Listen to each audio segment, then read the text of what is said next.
बिहार शिक्षा विभाग शिक्षकों को लेकर और स्कूलों को लेकर, छात्रों को लेकर प्रतिदिन हर छोटी बड़ी फरमान जारी करते रहती है।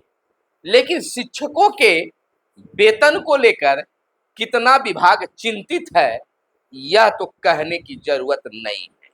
क्योंकि सक्षमता पास करीब 25,000 शिक्षकों का 4 माह से और सक्षमता परीक्षा 2 पास 65,000 से भी ज्यादा शिक्षकों का 2 महीने से वेतन लटका हुआ है, मिला नहीं है।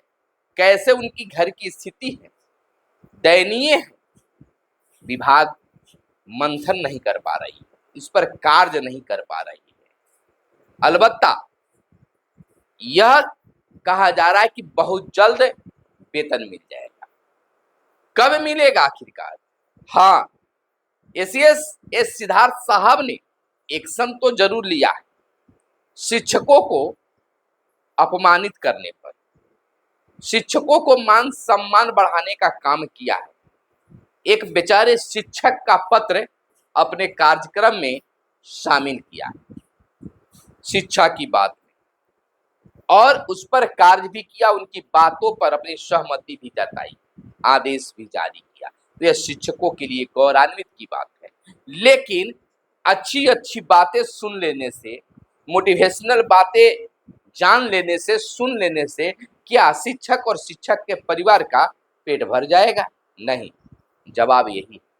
खैर, विभाग कार्य कर रही है, कब मिलेगा कहा नहीं जा सकता है। नमस्कार, मैं हूं सुनील और आपको इस कार्यक्रम में स्वागत है। देखिए, शिक्षक तभी गुणवत्तापूर्ण शिक्षा दे सकता है जब उन्हें आर्थिक रूप से स्वतंत्र कर दिया जाए, वेतन भी अच्छा खासा और समय पर भी मिले। खैर, जो भी मिल रहा है वह भी समय पर मिले, परिवार की ओर से उन पर आर्थिक रूप से दबाव न, बेहतर उनका परिवार की गाड़ी चल रहा हो, तब वह स्वतंत्र होकर विद्यालय में गुणवत्तापूर्ण शिक्षा दे सकते। लेकिन यहाँ तो बिहार में सक्षम वेतनहीन शिक्षक है। सक्षमता परीक्षा 1 पास 25,000 शिक्षकों का 4, तो सक्षमता परीक्षा 2 के 65,716 शिक्षकों का 2 माह से वेतन बंद रुका हुआ है। कब मिलेगा कोई ठौर ठिकाना नहीं है। शिक्षा विभाग की सुस्ती का खामियाजा 90,716 शिक्षकों को भुगतना पड़ रहा है। बिहार के सरकारी स्कूलों में पढ़ाने वाले 90,716 निकाय शिक्षक राज्यकर्मी तो बन गए, लेकिन उनकी सैलरी रोक दी गई है। कहां फंस गए भैया? वहां अच्छा खासा 2 महीना 1 महीना पर वेतन तो मिल ही जा रहा, लेकिन यहाँ तो 4-4 महीना बीत गया। टू वाले सोच रहे हैं कि उनको 4 महीना बाद अभी तक नहीं मिला, तो 2 महीने में चिल्लाकर क्या कर पाएंगे? आखिर क्या गुस्ताखी हो गई साहब कि शिक्षकों का वेतन रुका हुआ है। काम तो पदाधिकारी का करना है। जब जिला को आप दे रहे काम और जिला में नहीं हो पा रहा, तो कार्रवाई आपके द्वारा क्यों नहीं की जा रही? शिक्षक की एक छोटी सी गलती पर कार्रवाई हो जाती है। कोई बता सकता है कि वेतन को लेकर या शिक्षक वो काम नहीं करने पर कोई पदाधिकारी या लिपिक बर्खास्त हुआ है? हुए होंगे कोई और कारण से, लेकिन डायरेक्ट रूप से शिक्षक के कोई कार्य से नहीं हो पाता। अगर इस तरह की प्रवृत्ति अगर हो गई तो निश्चित तौर पर कोई काम नहीं रुकेगा। निश्चित तौर पर साहब, आप ऑनलाइन 1 घंटे के अंदर में आप रिपोर्ट मांगते हैं, और ऑनलाइन शिक्षकों का वेतन करने में आपको इतनी परेशानी हो रही है। खैर, परेशानी तो होती होगी, क्योंकि नए सिस्टम चालू करना है। दोनों बात हम बोल रहे हैं। सैलरी रोकी गई सरकार पर इन शिक्षकों का 1,157 करोड़ रुपए से भी अधिक बकाया है, जबकि निकाय शिक्षा कराने के दौरान उन्हें 16 से 21 वर्ष से लगातार सैलरी मिल रही थी। इसमें सक्षमता परीक्षा 1 पास 25,000 शिक्षकों को 4 महीने से वेतन नहीं मिला है, तो वही सक्षमता परीक्षा 2 पास है 65,716 शिक्षकों को 2 महीने से वेतन नहीं मिल रहा है। इसकी वजह है निकाय शिक्षक राज्यकर्मी बनने के बाद उनका प्रान नंबर अपडेट होता है, इसके बाद HRMS सिस्टम में उनका नाम अपडेट किया जाता है। लेकिन सक्षमता परीक्षा पास निकाय शिक्षक के राज्यकर्मी बनने के बाद भी HRMS सिस्टम पर अपडेट नहीं हुआ। इससे अच्छा था कि नियोजित ही रहते। अब इसकी वजह से उनकी सैलरी रुकी हुई है। बता दें, आनंद मिश्रा जो शिक्षक नेता हैं, उनका क्या कहना है कि सक्षमता परीक्षा पास शिक्षकों को नियुक्ति के बाद भी सैलरी नहीं मिल रही है।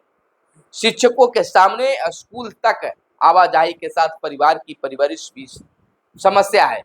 अफसरों के शिकायत के बाद भी समाधान नहीं हो रहा है। अफसरों से शिकायत भी किया गया, लेकिन इस पर शिकायत को तरजीह नहीं दिया जा रहा, कर्मचारियों को वेतन नहीं मिला है। इसको लेकर अपर मुख्य सचिव ने क्या कहा, टीआरई 3 पास शिक्षकों की नियुक्ति प्रक्रिया शुरू की जा रही है। शिक्षकों को समय पर सैलरी दी जाएगी। शिक्षकों को सैलरी मिलने के बाद विभाग के अन्य कर्मचारी के वेतन भुगतान होगा। यह नया अपडेट उनका आया है। तो क्या 4 महीने से शिक्षकों को वेतन नहीं मिला है, तो अब भी पदाधिकारी का वेतन बंद होगा? जब शिक्षक को मिलेगा तभी होगा। तो आपको बता दें कि पिछली प्रक्रिया जो है क्या है नहीं है, इस पर बहुत बड़ी चीज बहस हुई, लेकिन शिक्षकों को समय पर वेतन मिलना चाहिए और आर्थिक रूप से शिक्षकों को स्वतंत्र कर देना चाहिए। उनको कोई आर्थिक रूप में परेशानी नहीं होना चाहिए, तब वह स्वतंत्र होकर अपने अपने विद्यालय में गुणवत्तापूर्ण शिक्षा दे सकेंगे। इस पर होना चाहिए। तो देखिए, नियोजित शिक्षक अब राज्यकर्मी बन गए तो उनको 4 महीने से भोगना पड़ रहा है। अब वही नियोजित शिक्षक, उसमें से बहुत सारे सक्षमता पास कर गए हैं, वह प्रधान शिक्षक भी बन गए हैं। अब वह बेचारे स्कूल आवंटन के लिए इंतजार कर रहे हैं। यानी हर जगह परेशानी।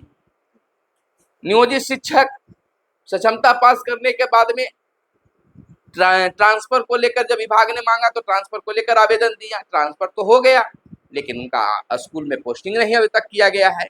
तो कोई भी काम अभी तक नहीं हुआ। टीआर 3 का भले ही उन्हें ज्वाइनिंग मिल गया हो, स्कूल आवंटित किया गया हो, लेकिन स्कूल तो अभी तक नहीं हुआ। कब होगा? यह तो 15 तारीख तक बताया जा रहा है, लेकिन 15 तारीख तक हो जाए तब तो, क्योंकि किसी को अभी विश्वास नहीं है कि जो तिथि शिक्षा विभाग के द्वारा दे दिया जाता है उस पर काम होता, क्योंकि अटकता भटकता रहता है। कोई भी काम समय पर नहीं हुआ है। टीआरई 1 और टीआरई 2 को याद कीजिएगा कि कितनी रफ्तार से काम हुआ, वह टीआर 3 से आपको पता चल ही रहा है। तो शिक्षक कोई भी हो, चाहे नियोजित शिक्षक हो, विशिष्ट बने शिक्षक हो, या बीपीएससी से बहाल शिक्षक हो, या पुराने शिक्षक हो, सबको वेतन चाहिए। वो भी समय पर अगर मिलने लगे तो बहुत कुछ उन्हें राहत रहता है। अपने घर परिवार के बारे में विशेष सोचने की जरूरत नहीं होती है। जो भी रहता है समय पर वेतन मिलता है, समय पर हर कार्य को हो जाते हैं, तो बखूबी अपने स्कूल में कार्य को कर पाते हैं। तो कुछ भी नहीं, कुछ भी समस्या नहीं हो तो कम से कम वेतन जैसी समस्या नहीं शिक्षकों के बीच में होना चाहिए।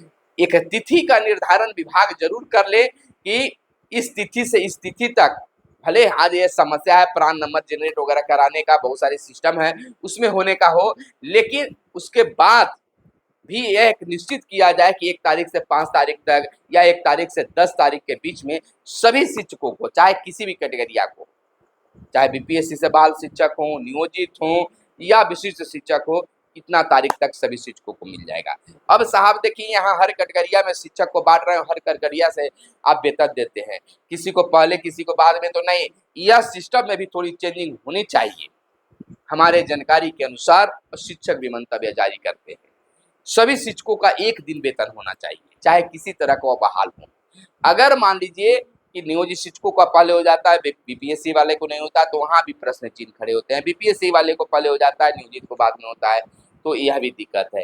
एक साथ हर कार्य को होना चाहिए, एक साथ राज्य से पैसा जारी होना चाहिए, एक साथ जिला से भुगतान होना चाहिए, ताकि किसी प्रकार से शिक्षकों में अगर कुछ भी नकारात्मक भावना पैदा नहीं हो और मिलजुल कर वह कार्य को करे। आज ये बातें उठते हैं, पुराने शिक्षक पढ़ाने नहीं देते हैं, नए शिक्षक पढ़ाते नहीं हैं।